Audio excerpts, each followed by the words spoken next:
আমার বাংলাদেশ জাতীয়তাবাদী দল বিএনপি সহযোগী সংগঠন সহ মূলত ঢাকা আবহাওয়ার জনগণ আজকে আপনারা একটি প্রতিবাদ করতে নেমে এসেছে। এই বৈরী আবহাওয়াতে ঝড় বৃষ্টি গরম এত বেশি সহ্য করে আপনারা এখন পর্যন্ত এই আন্দোলনে সংযুক্ত আছেন। সেটার জন্য প্রথমে আমি আমাদের নেতা বাংলাদেশ জাতীয়তাবাদী দলের ভারপ্রাপ্ত চেয়ারম্যান দেশনায়ক জনাব তারেক রহমানের সাথে আমার এই মাত্র আসার সময় কথা হচ্ছে। উনি আপনাদেরকে তার অন্তরের অন্তঃস্থল থেকে ধন্যবাদ এবং কৃতজ্ঞতা জানিয়েছেন।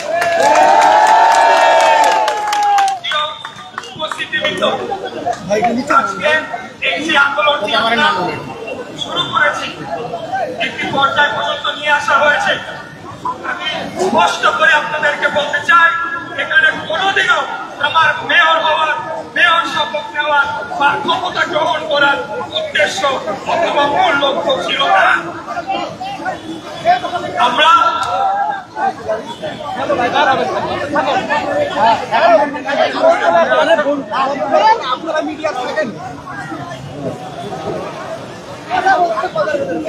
এইখানে আরেকটা আওয়াজ পাইলে সবাই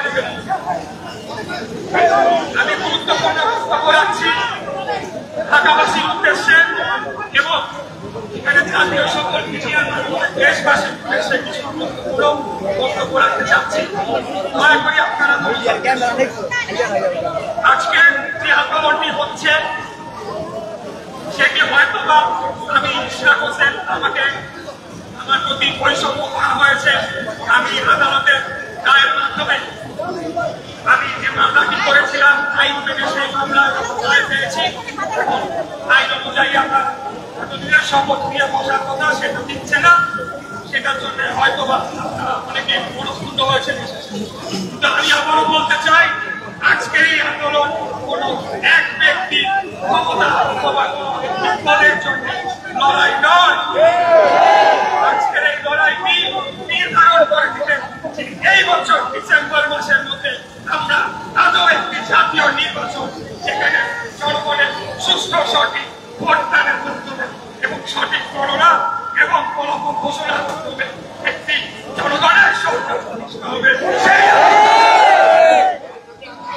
আজকে যে ঘটনাগুলো ঘটেছে ইতিমধ্যে আমি সবকিছু ইন্ডিয়ার কাছে বলেছি, আপনারাও দেখেছেন। আমি সংক্ষিপ্তে আপনাদেরকে পুরো বিষয়টা আজকে বলতে চাই। সংক্ষিপ্ত আপনাদেরকে বুঝে নিতে, এই মামলাটি করা হয়েছিল 2020 সালের 1 ফেব্রুয়ারি। আমার নির্বাচনের 30 দিনের মাথায় এই মার্চ ইলেকশন কমিশনের যে ট্রাইব্যুনাল, সেই আইন দীর্ঘদিন যাবৎ কোন প্রতিকার পাই নাই। দেশের আইনের শাসন ছিল না।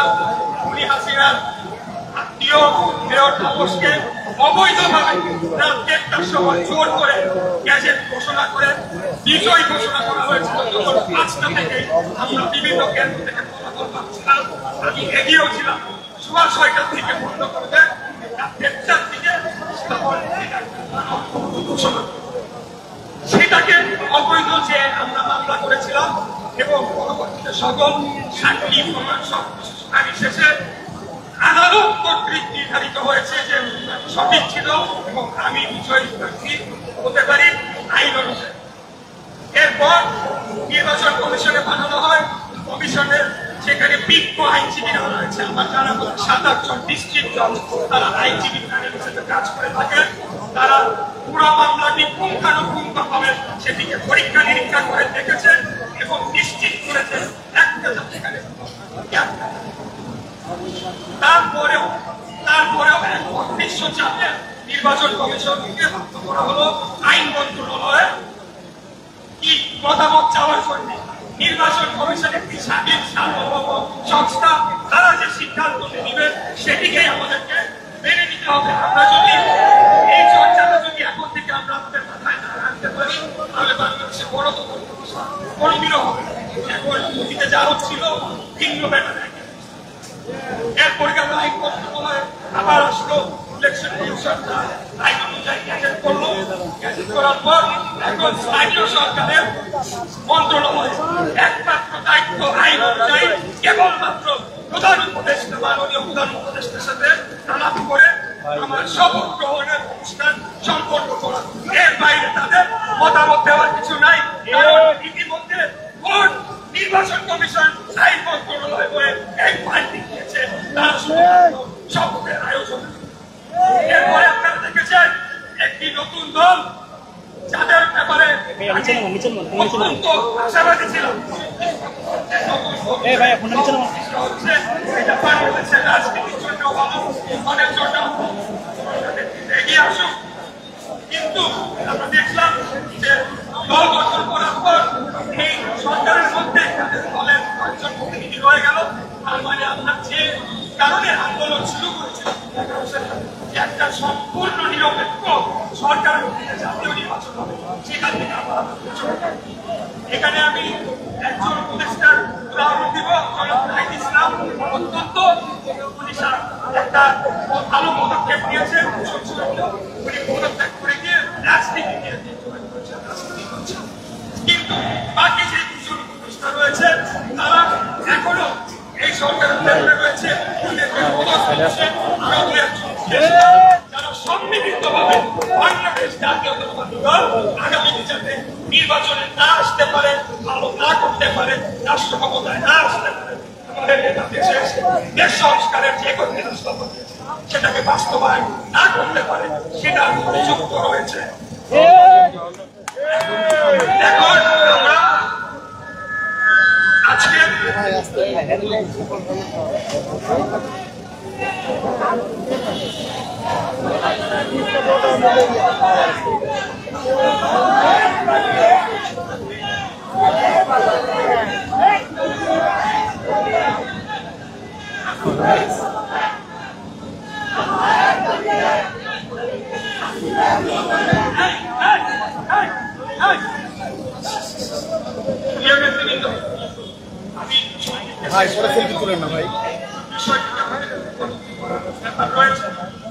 এই যে আমার ঘটনাটি আমরা দেখতে পেলাম যে সরকারের ভেতর থেকে বিচার বিভাগের উপরে হস্তক্ষেপ করা হয়েছে রায় প্রদানের সময়। নির্বাচন কমিশনকে এক প্রকার জিম্মি করার চেষ্টা করা আজকে হয়েছে, আপনারা দেখেছেন। এবং পুরো সম্পূর্ণ তারা নিয়ন্ত্রণ করছে। এখন এই অবস্থায় আমার একজন প্রার্থী আমি আমার সাথে যখন জাতীয় নির্বাচন হবে, রাষ্ট্র ক্ষমতা পরিবর্তনের প্রশ্ন চলে আসবে, তখন কি আপনারা আশা রাখতে পারেন যে নিরপেক্ষভাবে নির্বাচন করে সরকারের থাকা অবস্থায়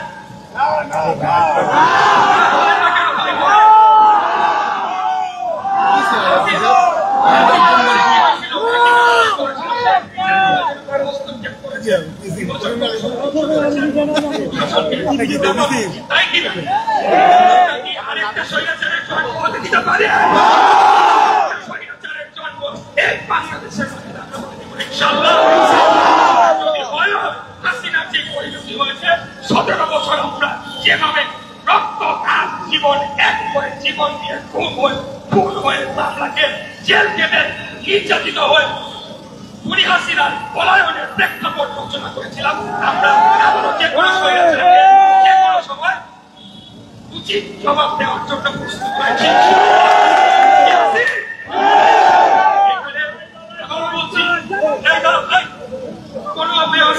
কোনো কিছু বুঝি না। এখানে আমাদের রাষ্ট্রের যে মৌলিক রাষ্ট্র ব্যবস্থা সেটার প্রশ্ন চলে আসছে এবং এই কর্মকাণ্ডের মধ্যে দিয়ে এই উপদেষ্টা যারা তার মধ্যে জড়িত সরকারের উদ্দেশ্য নির্দেশ করা তো অবশ্যই দেশ সম্পর্কে আমরা জনগণের সামনে এখন এরা কিভাবে সংশোধন করবে, কিভাবে তারা তাদের নিরপেক্ষতা ফিরে পাবে, সেটা তাদেরকে সেই পদক্ষেপটা নিতে হবে।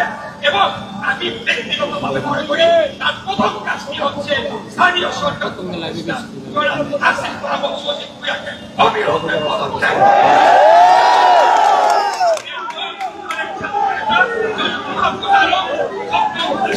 তাকে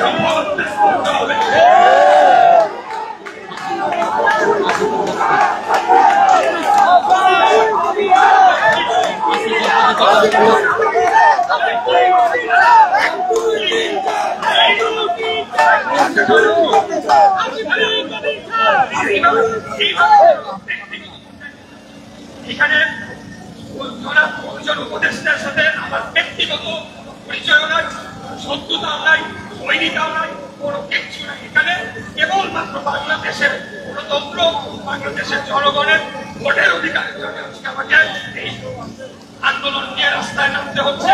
আমি ওনাদের শুভকামনা করি, তারা পদত্যাগ করে যে রাজনৈতিক দলের সদস্য হয়েছে বা হতে চান সেখানে গিয়ে সাংগঠনিক রাজনীতি করেন, সরকারের উপরে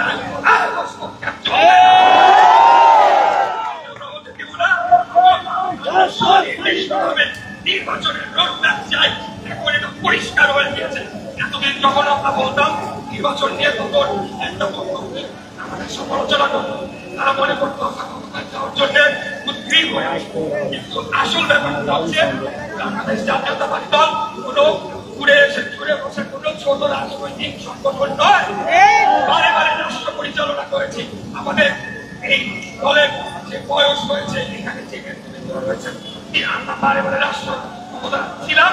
আমরা ষড়যন্ত্র গুলা আমাদের নেতৃবৃন্দ বহু আগে থেকে দেখতে পাই এবং এই ধরনের যে কি ষড়যন্ত্র হতে পারে সেটির আলোকে কিন্তু বারবার নির্বাচন করা হচ্ছিল। এখন সেটা জনগণের কাছে আরো উন্মোচিত হয়ে গেল, আরো উন্মোচিত হয়ে গেল। এখন এই পরিস্থিতি আমরা আজকে এখানে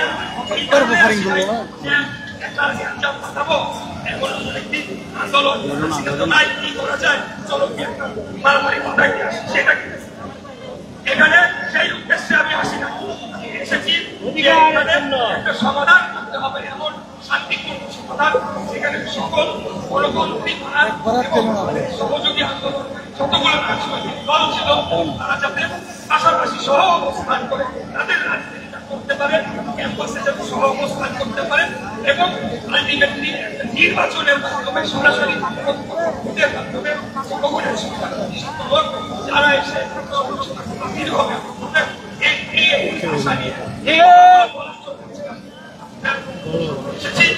আমরা বলবো যে আমাদের এখন পেছনে ফেরার কোন সুযোগ নাই। এখন আমরা রাজনৈতিক দল হিসেবে ফসল ঘরে নিয়ে এখান থেকে ফেরত যেতে হবে।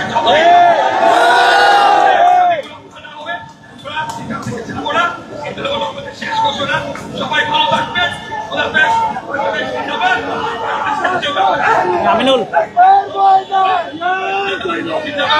শহীদ রাষ্ট্রপতি জিয়া রহমান অমর, দেশের বেগম খালেদা জিয়া জিন্দাবাদ,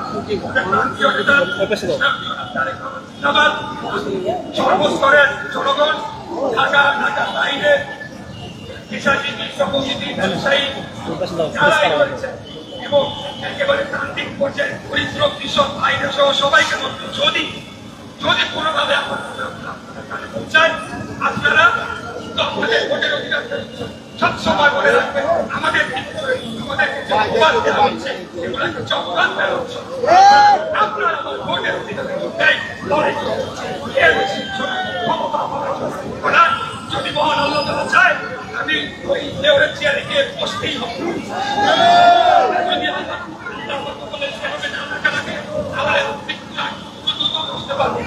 সেইটাই বিশ্বাস করি। ইন্ডিয়া আদর্শ নিয়ে এখানে এসেছি এবং জনগণের ন্যায্য অধিকার আমি আপনার জন্য আমরা রাজপথে অবস্থান করছি। আমাদের কতগুলো ভাই রয়েছে পরিচয় লোক নেই, তারা 5 দিন যাবো 6 দিন যাবো এই যে আন্দোলনটি করছে আপনার